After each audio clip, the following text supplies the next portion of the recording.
Hey, how about you, everybody? Welcome into the Auburn Live Recruiting Show. I'm your host, Jeffrey Lee, Senior Recruiting Editor for Freaking Auburn Live on 3. Dadgummit. Today is Thursday, April the 10th, 2025 for you. It is Wednesday evening, April the 9th for us. Keep that in mind moving forward. If we slip up with any today's, tomorrow's, or yesterday's. We're going to talk Big Cat tonight. We're going to talk A-Day and dish out some Habachis.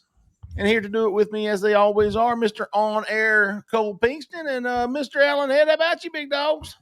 How about you? On air. Do you ever turn it off? I do. When I'm off air, I do. Oh, nice. I like it. I like it. All right, fellas, let's cut right to the meat of the story, which is Big Cat. Now, I want to preface this conversation. Now, listen, Auburn had 16, I think, from 2026. Very good prospects. But in Big Cat terms, it was more of a really, really successful scrimmage where they had a lot of top recruits attend. They showed up. They slapped a Big Cat tag on this, and the Final Four obviously had something to do with it. Auburn was playing Saturday night, so a lot of these kids pushed their visits back to A-Day, which gives them two strong weekends. But if you combine those two lists, that's what we would have seen this past Saturday at Big Cat, and it would have been a bigger deal. I think if Auburn hadn't have made the Final Four, Hugh was going to the game. They had a watch party. But anyways, that's kind of what we saw Saturday. I want to talk about some of the bigger visitors that were there. I thought the biggest surprise for me, Cole, Allen, you too, was Tristan Keys, the most recent. I mean, I think he committed to LSU like 3 weeks ago. He was at Auburn for the January Junior Day, and here he comes back. Now, who was it that asked me? It was Josh Newberg. Josh. He asked me, do I put a lot of stock in that? And I was like, not really. Does anybody disagree with that? No, I don't disagree with it. I think there's something to it. Okay. No pushback from me. Yeah. Well, the only drawback for me was he's visited Ole Miss. He's visited, Texas A&M. I think he's going to Alabama. So it's not like this was, his only visit. He committed to LSU and he's sneaking into Auburn. This is another visit for him. This is my take on it. And Cole, you give me your thoughts, because I think me and you may be aligned here. I think it means the kid's open. Like that he is in no way is he truly committed to LSU. Now, maybe that's where he eventually signs, but I don't think his recruitment's over. Do I believe that he's leaning Auburn in any way?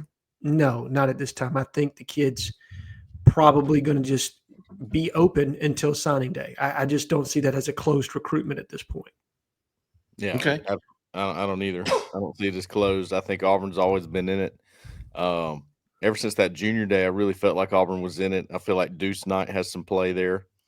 And I think that situation's still really fluid at receiver. So we can go into that more, but that's kind of where I'm at on it. I think Tristan Keys is that big of a target that Auburn's going to be there until the end, at least. I'm not saying they're going to get him, but they'll be in it. Okay, that's fair. I think that's true. I think LSU's the leader. I think we've all learned this by now. When you commit in March, you're declaring a leader publicly, and he's visiting other schools. He's visiting Ole Miss, A&M, Auburn, Alabama. There are some others in there. So, but LSU's the team to beat, and that's kind of how we're doing it. Auburn's going to put the full court press on him. Hugh Freeze is involved. Derek Nix is involved. Deuce Knight is involved. Marcus Davis is involved. So we'll keep an eye on him. But it wasn't like, oh my God, stop the presses. But there were a couple of other big-time wide receivers. I would say 3 of Auburn's top 4 wide receivers were on campus. That was Tristan Keys, Sadarian Morgan, and Marquez Daniel. I think the only one that wasn't there was there actually a couple of days before that, and Jace Matthews. I think those 4 are your tier 1 guys moving forward. But that was your wide receiver, and that was a very good wide receiver class. I'm going to pull this up, Zach, so we can run down the list of guys that were here. We confirmed all of these guys. If I'm not mistaken, if we have, we'll get them some change. Let's see. Okay, here we go. Tristan Keys, Sadarian Morgan. We talked about that. Xavier Crowell, who I think is the number 2 ranked running back in the country, was there. Yep. Jaira Edwards came in. I thought Jacquez Wilkes was a totally different visitor than I've seen him in the past. He was much more relaxed. Yeah. He was much more comfortable. He was jovial. He was personable. He was having fun. Cole, did you notice that? He's usually a pretty quiet, kind of sitting back over there with his dad and mom, but he was out just having a good time. Yeah, I thought his personality was different, just like you said. That was a great explanation. He, man, I'm telling you, I think this guy's like a top. I don't know if I want to go top 5, but top 10 overall player. I mean, if I made a 10 most wanted, I'm putting him in there pretty There high. you go. And it was so strange because at one point we were not entirely sure what Auburn was going to do here, but my understanding is, when DJ Durkin sat down and looked at film, he looked at Jacquez Wilkes and said, that's the guy right there. That's the guy. So I think they're really treating him like that. They're giving him I guess you would say the DeMarcus Riddick treatment. Sure. Similar to that in that he's listed as an edge. Auburn likes him, I think, in the middle. Is that right? Yes. Yeah. Auburn likes him in the middle. Let's see. Another linebacker just staying in that position was Adam Balagoon Ali, who Cole and I saw receive a lot of attention from DJ Durkin from the Auburn staff. He's a 4-star kid from Palm Beach Gardens. And, Cole, this guy stood out to us because of the attention that he was receiving. Yeah, he got a lot of attention. And that's – look, it wasn't the typical big cat. I mean, the cat – no pun intended, the cat's out of the bag on that now. And we didn't hype it that way either because we knew it was not going to be exactly what it's been. But as far as the one-on-one and the way that coaches spend time with these guys like they do at Big Cat every year, that was still there. I mean, this was a big visit day. Okay. And it's going to go a long way. He was getting some attention.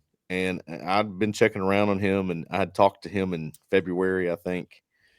I'm not sure. Miami and Florida are 2 schools. I think Florida's filling up at linebacker, and I'm not sure where he stands for Miami. So I really could see this guy maybe being a potential, maybe Auburn being a potential landing spot for him. No official visit set. He kind of told us he was kind of narrowing it down right now and going to have his official visits released, I think, soon. Yeah.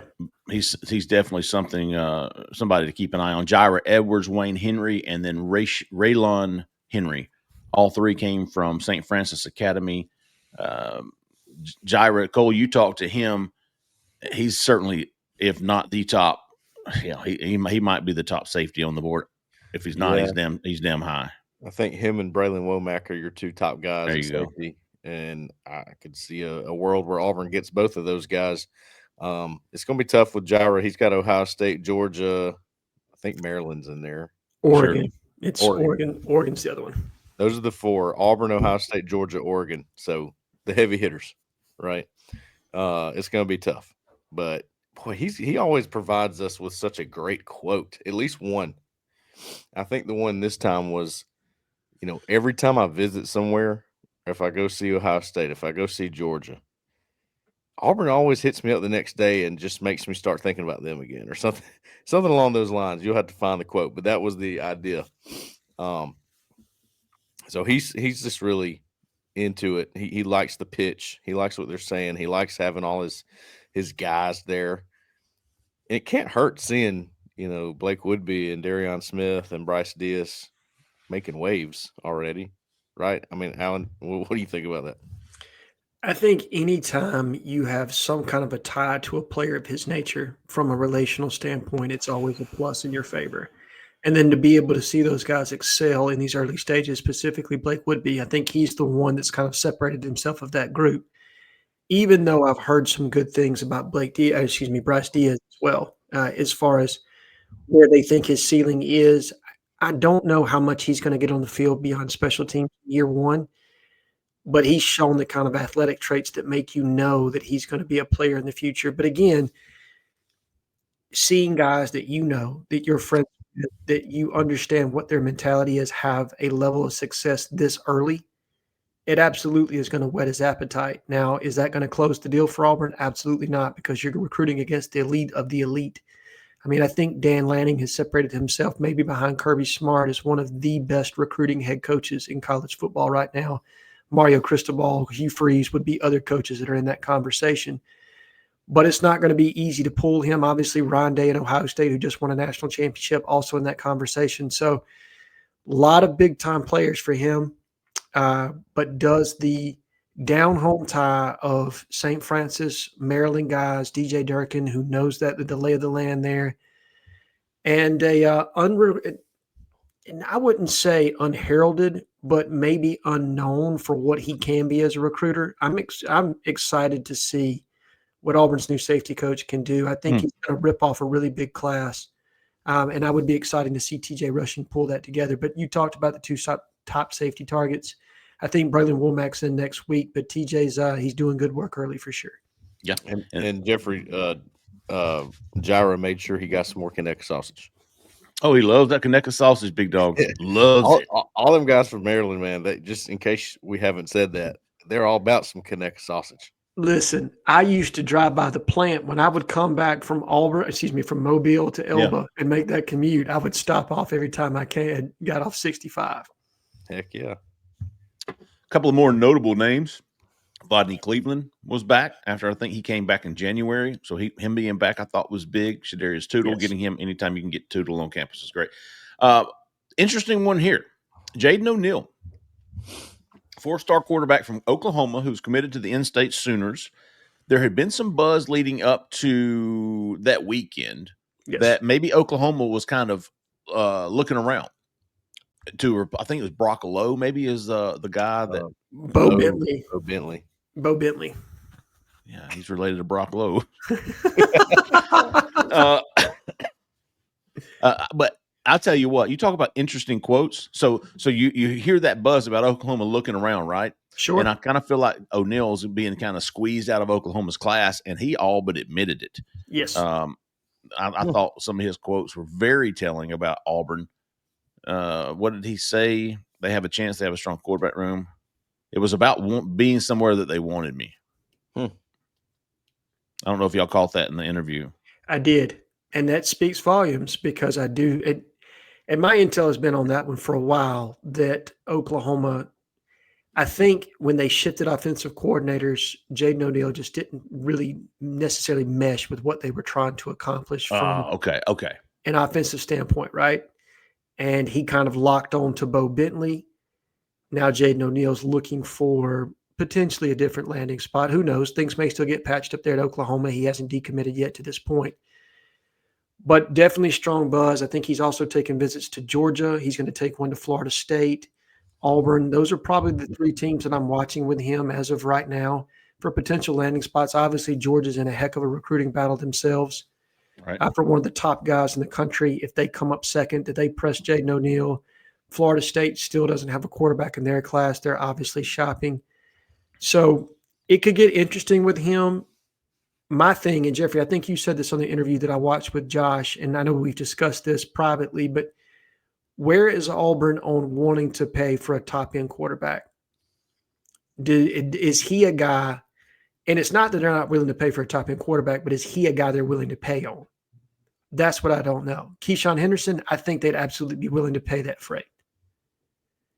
With Jaden O'Neal, I haven't heard that yet, but at the same time, I don't know that either. But I do believe that it's going to command top-end NIL to land this young man. That much I believe to be certain.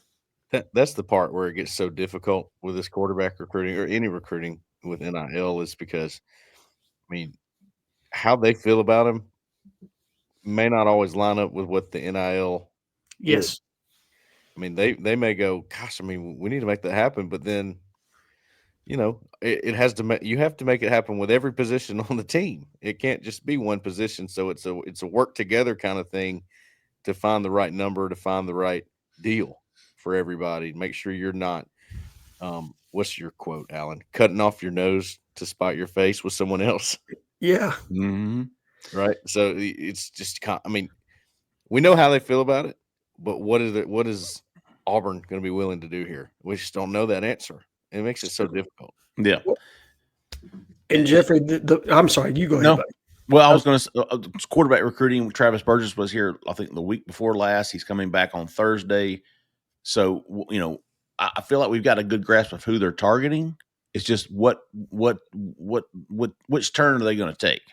Sure. And the point that you made that I thought was just perfect is how much do they like Travis Burgess by comparison to a Jaden O'Neal, and what's his price point by comparison? I'm not telling you that Right. they're discount shopping, but if you like both quarterbacks very similar, like if they're the same bucket of player for you, and one's NIL tag is less than the other, well, then naturally, what are you going to do? So I thought it was a very salient point by you, my man. Would Oh, y'all would y'all project anybody other than Burgess in the class right now? No. I wouldn't either. Not even close. Well, all right. Because interesting. Because Hugh Freeze has been anything but settled on a quarterback these last two classes, right?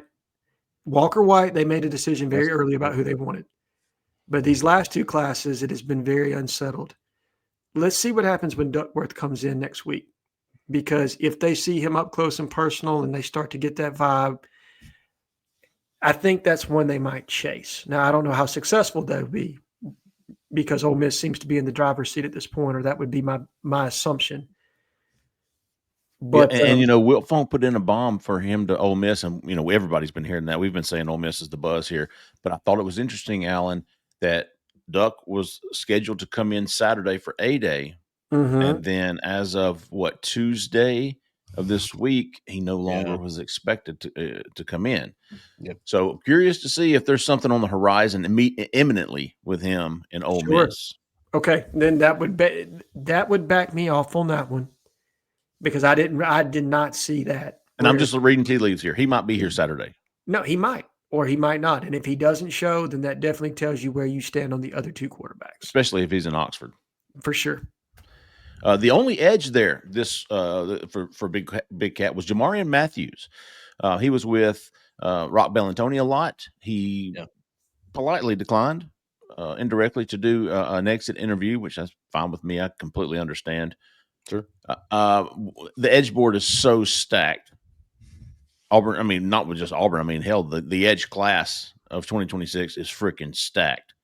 I don't know where he falls on there. I don't know if he's a tier 1 guy, tier 2 guy. Does anybody have an opinion on that, where he kind of stands with Auburn? I don't know if I would go tier 1, but I hear you. I think there's a place for him. I think there is. And I do think that Auburn would absolutely try to flip him. How many edges do you guys believe that Auburn's going to take in this class? Is it 2 to 3? Is it 3 to 4? I think 3 to 4. Wow. And that's tough to do. I agree, Jeffrey. I think 3 is going to be tough. Mm-hmm. Well, here's the thing. So I think you can sell 2. I mean, what did we hear the whole time with Jared Smith? We heard edge. He's going to be an edge. When we're all sitting here going, yeah. But you've seen him in person, and you know how his body probably projects to put a hand on the ground. Yeah. Well, I've been to 1-2 practice windows. I've already seen him put his hand on the ground. So is that right? Yeah, I mean, he's doing both. At like the 5? Yeah. 5, 4-eye. I've seen him do a few things. But, you've got versatility with the way that Durkin runs his defense. So I think they're probably saying, look, you're our stand-up guy all the time. Or I think you're versatile. This is why that's good. That's good for you. That kind of pitch. I think with Matthews, you know who he looked like to me, build-wise? Jeffrey? Kind of reminded me of Jalen McLeod. Oh. A little bit, maybe a little bit undersized when it comes to height, length. Stocky, but looks like he's twitched up pretty good. You know what I mean? Let's see. Marquez Daniel didn't really have a lot to say, but I think we all feel pretty good about Auburn's chances there. I told somebody on the corner on Monday or Tuesday, I thought Auburn had the edge for him. Tyreek Green is a guy who showed up to Big Cat a little late, but Auburn's keeping an eye on him at safety. He's probably down the board a bit. Xavier Tiller was there again, didn't do an exit interview. We all think Auburn's the team to beat for him. It's just whether or not Auburn's going to push, how hard Auburn's going to push, or when Auburn's going to push. Ben Angamoa is in on some stud tight ends right now. Evan Jacobson was in. No, J.C. Anderson was in last week. Evan Jacobson's coming in Thursday or Friday. Yeah, and Prothrow was in. And Caden Prothrow was here and spent a long day in Auburn, and we're hearing good things there. The Big Cat commitment of the day, we talked about Goon, was Parker Pritchett. Yep. And he'd been here just about every week, once a week for the past few weeks, and he went ahead and pulled the trigger, a big time get for Auburn, just to get somebody in. I think he's a foundation piece for this offensive line class. Yes.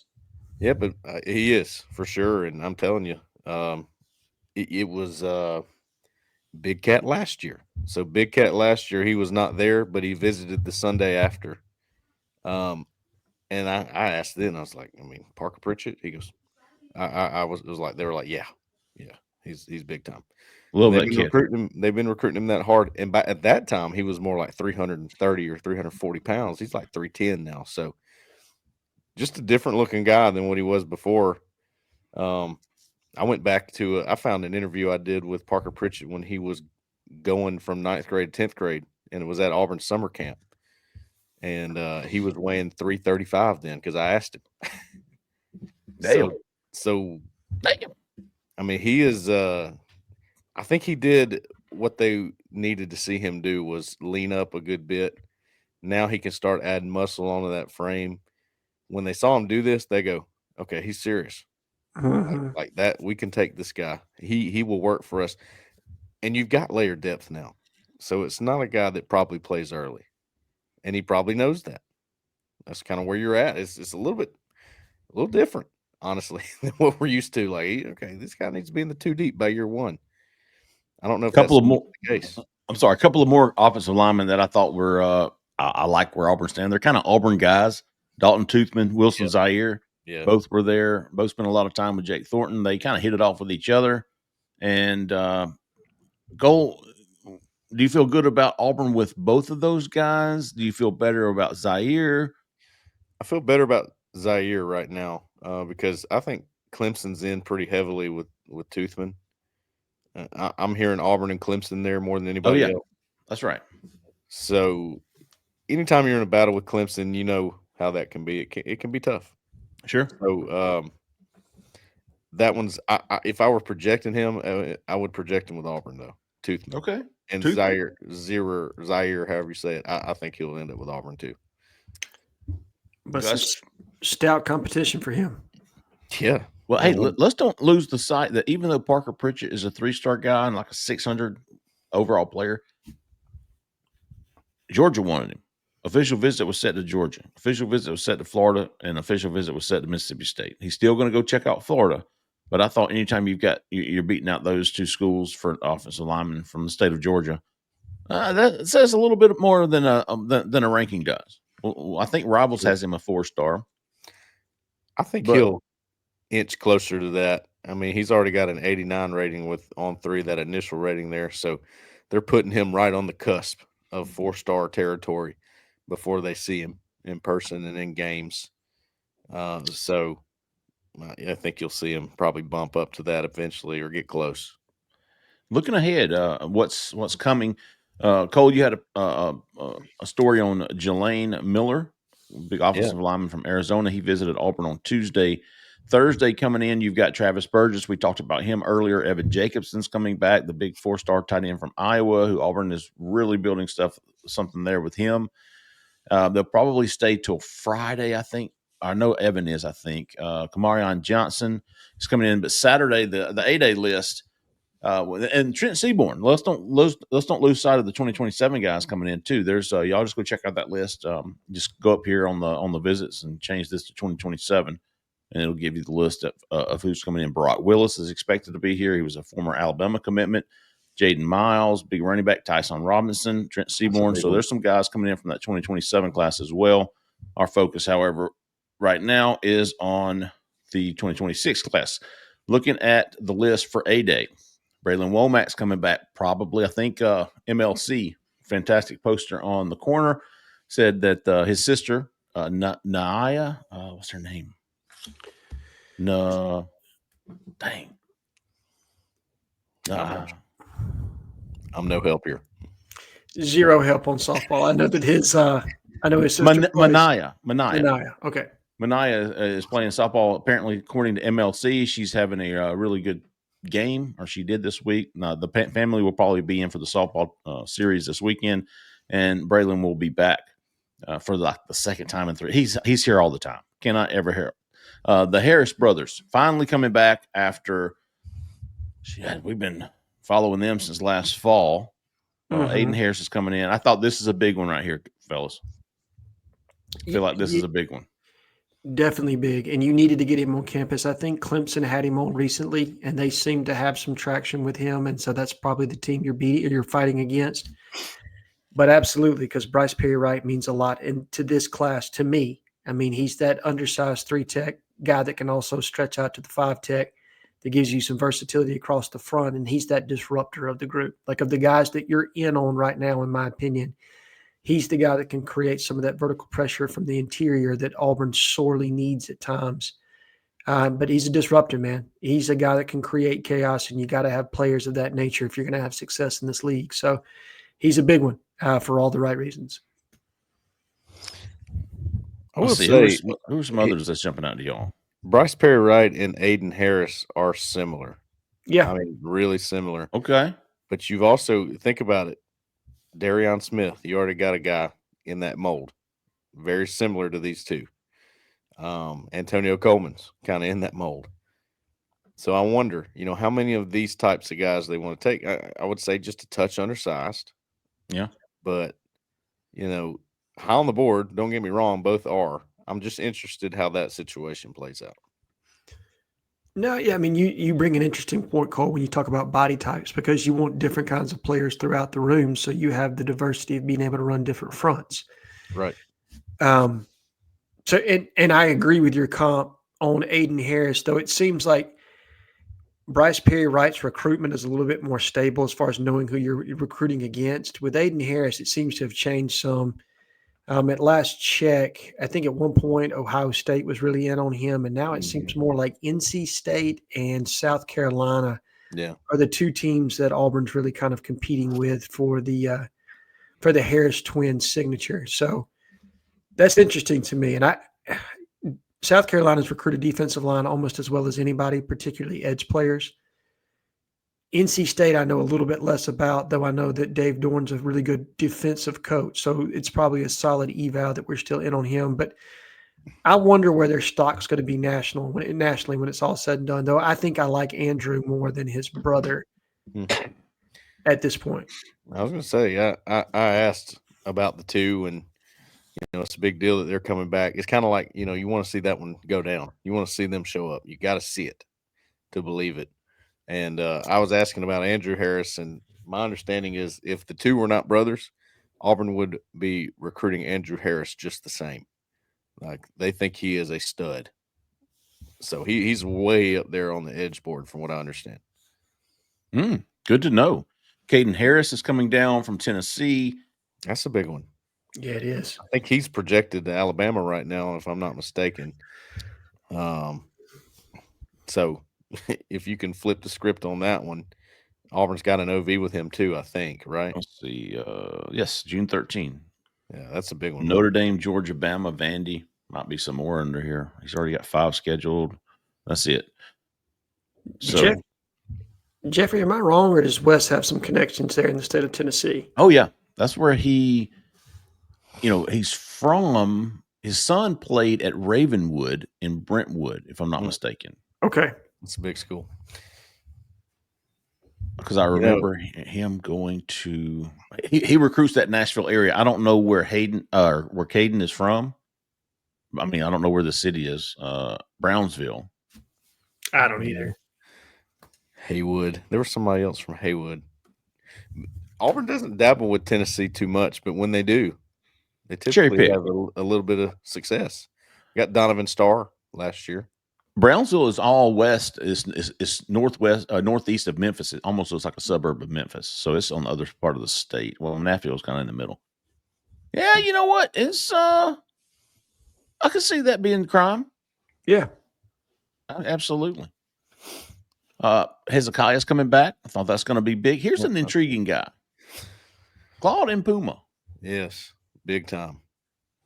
They're 6'8". I had some intel on him earlier in the cycle, Jeffrey, but then it just kind of fell off because he never visited. It was maybe supposed to happen in the like junior day. There was talk of it, didn't happen. It's a long trip from Chicago, obviously, but he's supposedly coming down now. I think an OV's on the table for sure if he hasn't scheduled one yet. Mount Carmel, I think that is maybe Vontrell King Williams territory. Sure. Yes. He's from Chicago. There's a connection there from my understanding that gives Auburn at least a fighter's chance here. I don't know what to think of it yet until I see him come on campus and take the visit. We'll see.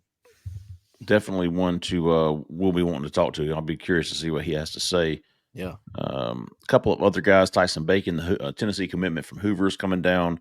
Kayvon Conceiario. His star's on the rise. Oh, yeah? Yeah. Pay attention to that one. He's okay. I think he'll be a blue chip before too much longer. 6'3", 170, and that's probably visited Auburn too recently. So this is like a return trip. Yeah, he's out of last Saturday. Stephen Ruzik's old stomping ground, if I remember correctly. Yeah, Stephen's from Warner Robins. You're right, Houston County. So, but a lot of buzz on him. Kind of a sleeper, big time speedster, like a sub 4.4 guy. Okay. At that length, and I think it's just some of these middle to South Georgia kids. If they don't camp, you don't get eyes on them.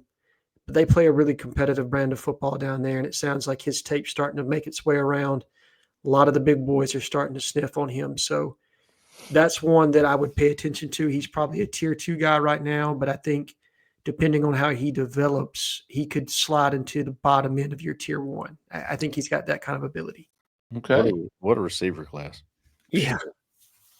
Tall and fast. Yeah, loaded. Size and speed. Aaron Thomas coming in, supposed to, another Arizona guy. Big offensive tackle from Arizona supposed to be here. So there's going to be a good group. And we'll probably see some more names added to this list. And we'll certainly be tracking that all at Auburn Live on 3. Fellas, before we go, any Habachis this week? I have 2 plus the top 5 from the Auburn Live on 3 bracket challenge. I'm going to give Habachis out for that. I'll go ahead and get us started. How about you 2?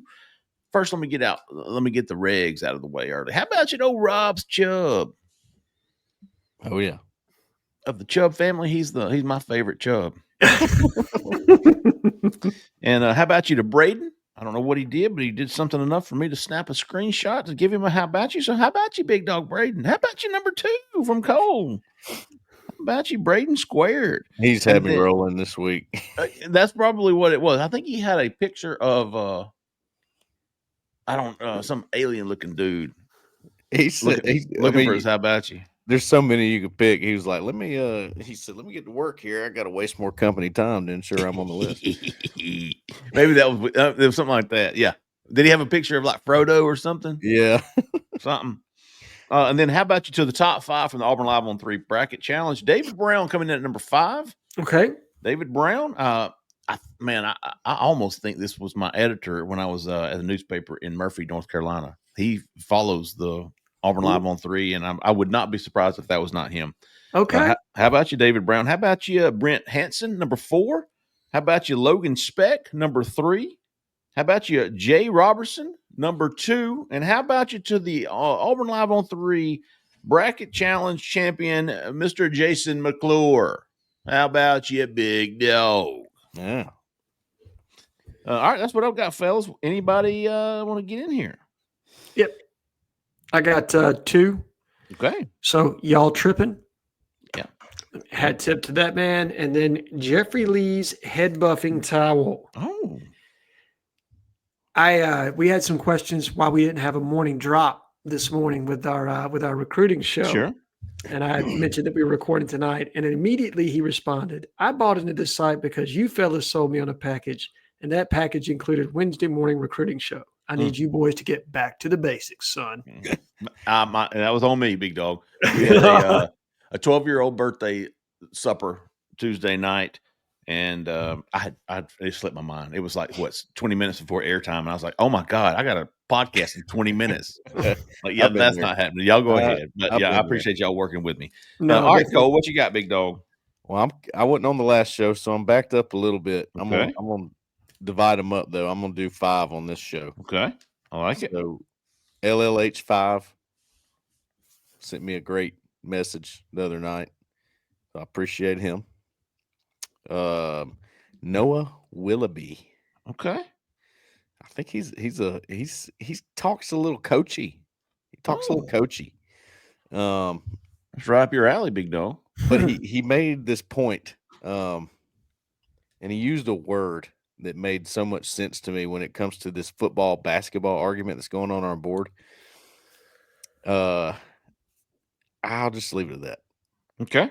It was just a great point. It's the best point I've heard made about it. It's an obsession, and it's weird. So there that is. Millwood. And I think I was watching y'all's show last week when I wasn't on it. Y'all pretty much said my whole list last week. Did we?